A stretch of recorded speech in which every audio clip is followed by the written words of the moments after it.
ready? Hi, I'm Jack Whalen, District Attorney of Delaware County. I'm here with members of the Folcroft Police Department, as well as members from the Criminal Investigation Division and members of the State Police here today, working in conjunction in order to solve the arsons that are occurring in the borough of Folcroft. I'd like to first introduce Chief Rakowski, who's here with me, standing to my right, Detective White, standing to his right, Chief from the Criminal Investigation Division, Ryan, as well as members of the Folcroft Police Department, and Jay Stewart working in conjunction with Folcroft Borough from the State Police, as well as Detective Scarpato, who is with us here today. I'm pleased to announce that we have arrested an individual who has committed these arsons. There were 4 recent arsons in the borough of Folcroft, and this individual is charged with 3 of those arsons.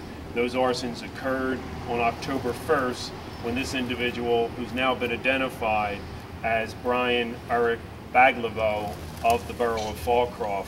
What Mr. Baglivo is charged with is arson of the 1st degree and arson of the 2nd degree, involving the recklessly endangering of people that were in the homes, as well as destroying property. On October 1st, there were 2 separate residents in the borough of Folcroft.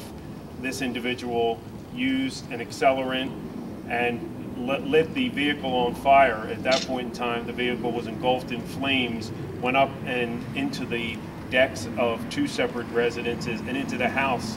These individual residents had to be evacuated.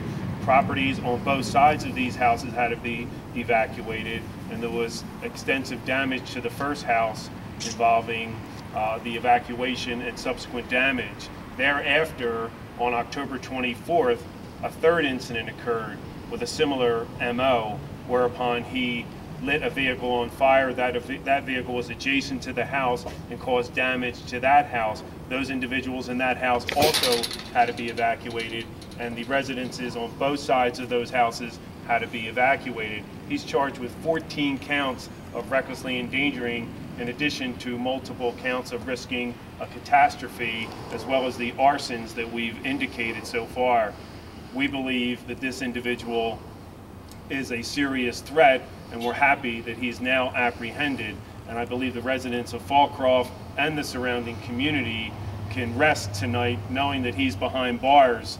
These individual acts were done in the middle of the night when people were sleeping, so you can imagine waking up to a fire that's in the back of your house with a vehicle on fire and your house catching on fire. So very, very serious incident now that fortunately has been stopped.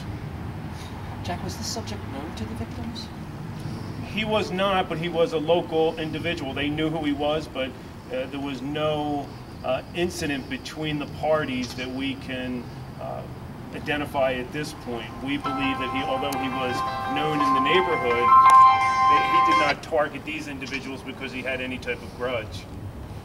Did he give a reason for why he did it? Well, I believe he was upset with various factors in his family and in his personal life, and he was venting, and this is certainly one terrible way to vent if you're going to light fires and risk people's lives. But for the grace of God, no one died in this particular incident.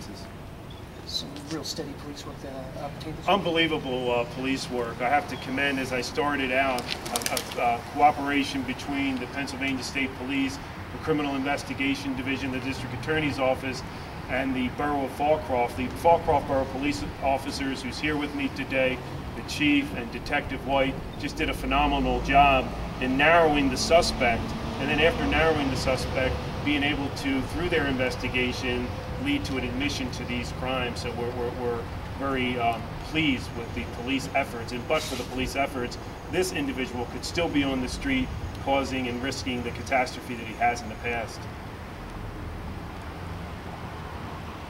Good. For me. Thank you. Thank you,